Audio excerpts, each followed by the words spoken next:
recently with his orc play. Just a very strong orc player.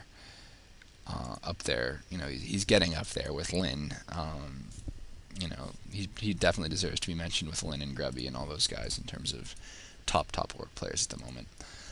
So Fog of War off, 1x speed, focus his point of view. Let's get the game unpaused in 3, 2, 1, unpause. Tighter base build from Focus is the first thing I'd like to point out. The altar is right next to the gold mine. The burrow is north of the Great Hall, so there's plenty of room south of the Great Hall exposed. The barracks is fairly flush against the Great Hall. Fairly standard looking opening versus a lot of other races this way, especially where the second burrow is placed. So you're gonna see he's gonna use the tree line and that Great Hall and the burrows and his Voodoo Lounge to create his base and make it difficult for the elf to enter without paying the price. And the idea, again, think of a human base. Most human players at all levels are pretty good at making bases where to enter it is very risky on your part. They might close it off with a farm. There might only be one very small entrance for heroes, and another one for footmen. Pretty good example of how to make your base. I'm not saying you need to do this every game versus elf. Just be aware of that possibility, and be aware of that as something that might be a flaw in your game. I played some games with Short Round recently, and one of the first things he said to me is, your base is way too easy to enter, way too easy to cancel tier 2 buildings. Made me very aware of that. So anyways, first thing Focus does is heads to the Ogre Warrior camp. The Demon Hunter is able to get there before he can even finish the camp, and Focus is aware of this, but that's okay, because he's crept the Ogre Warrior that drops the item only, which is an important distinction. There's one that drops the item, one that doesn't. It's the one that's on the left side of the camp. If you're the Ogre Warrior, the left side of the camp. If you're the Blade Master, the right side of the camp, that drops the item. And they're very good Blade Master items, so it's very worth creeping and boosting up your Blade Master's damage early on. And that's another thing that really one of the better things you can do versus all races these days, because most people are going Blade Master versus all races, is buff your Blade Master with items, and you're going to see Focus does just that in majority of his games. He sells the Ring of Protection, pretty much a useless item. You don't want your Blade Master tanking too much that you're going to need that anyway. Really smart move on his part, by the way, to hide in the back of the shop. He knows there's going to be a rush for the boots once they're available, which is just after first nightfall. Sorry, by the way, if my voice keeps going out, I have kind of a cough. He knows that the elf knows he's there. The burn goes off, the dust goes off and the burn goes off, but not until after he's woken up the creeps. So the Demon Hunter takes quite a bit of damage attacking the creeps, and Focus sneaks out with the boots of speed. Very well played on Focus's part. Again, looking at his base, the entrance for heroes is literally very small. Only between you can probably enter to the right of the altar, to the right of the altar, and to the right of the to the barracks, which is a very tiny entrance. And he's built his third burrow further back, so at most he's got basically one burrow exposed to a dot harass. Worth noting, I mean, it's not, depending on how the game's going, your burrows can be much more aggressively placed than that, depending on what you know about the elf, or how the elf's playing, but it's still definitely worth mentioning that he's got his burrows in the back like that. Lynn especially, I think Lynn does this incredibly far back burrow build where they're basically offering no protection for the rest of his base.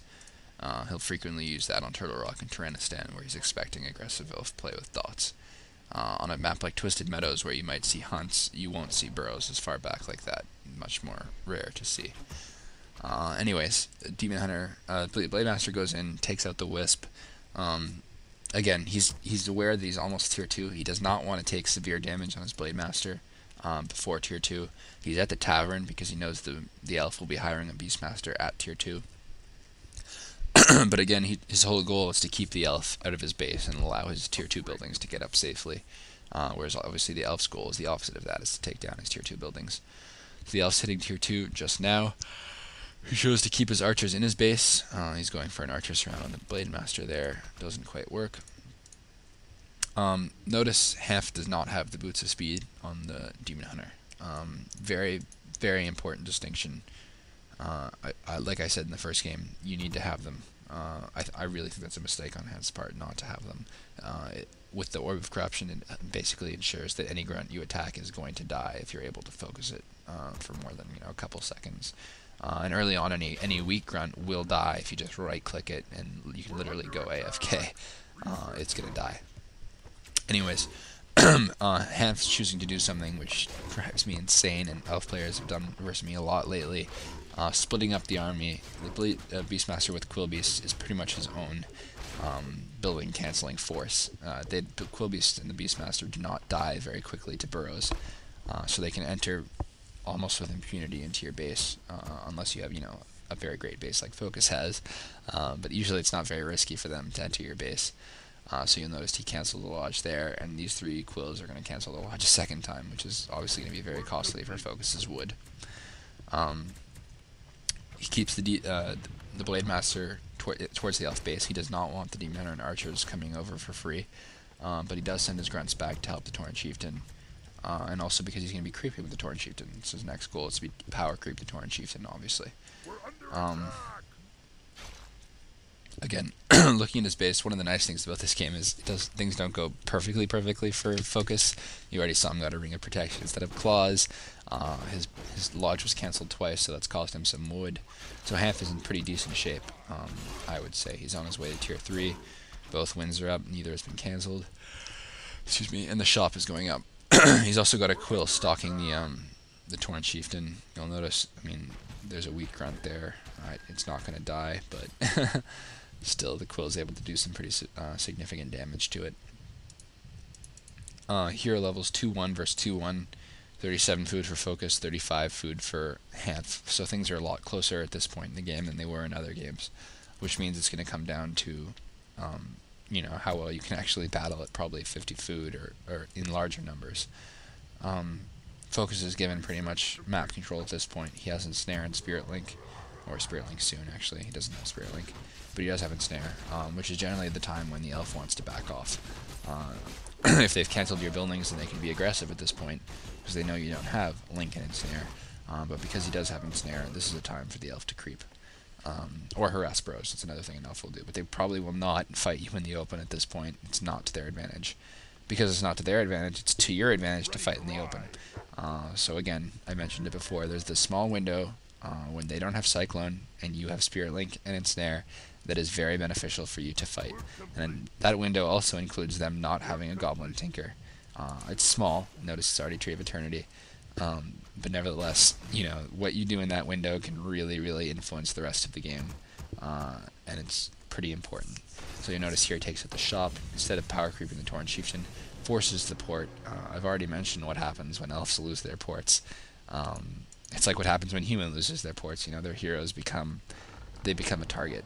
And if you have map control and you have shop control, which is what Focus has right now, notice he has the Scroll of Healing and the Potion of Invulnerability, and Hanf has neither, then you can probably assume that his heroes are going to die fairly quickly to your Focus Fire. I mentioned it before, but again, luring the Ogre Lord level 7 out of the camp, isolating it and creeping it very quickly. It's going to give great experience, a great item, and it's very safe to do. You notice if he gets jacked, chances are he's got the Watcher Ward there, so he sees the elf army coming, and he's able to back off. And if if the elf had come from the other side, from the south, he'd have the creeps between him and the elf army. So again, very safe. The game at 9 minutes 50 seconds. I'd like you to pause the game, and I'm going to talk for a bit. 9:45 at the moment on mine. 9:46, 47, 48, 49, 50. Pause the game. Okay. I'm sorry to do this. This is an important distinction. I mentioned before that your goal should be to get level 3 Tauren Chieftain and fight with level 3 Tauren Chieftain, and not without level 3 Tauren Chieftain. And I mentioned that many elves will try to push at the point where they have Cyclone and 3 heroes, and hopefully a Scroll of Healing. Looking at Hans' army, he has exactly that. What he doesn't have is an Orb of Venom on his Demon Hunter, which I think he definitely should have, and I don't know why he doesn't. But regardless, his timing is very, very good. Focus does not have the level 3 Tauren Chieftain, so he's not going to be doing incredible amounts of damage with Shockwave. he does have Pocket Factory. The elf has Pocket Factory. It's a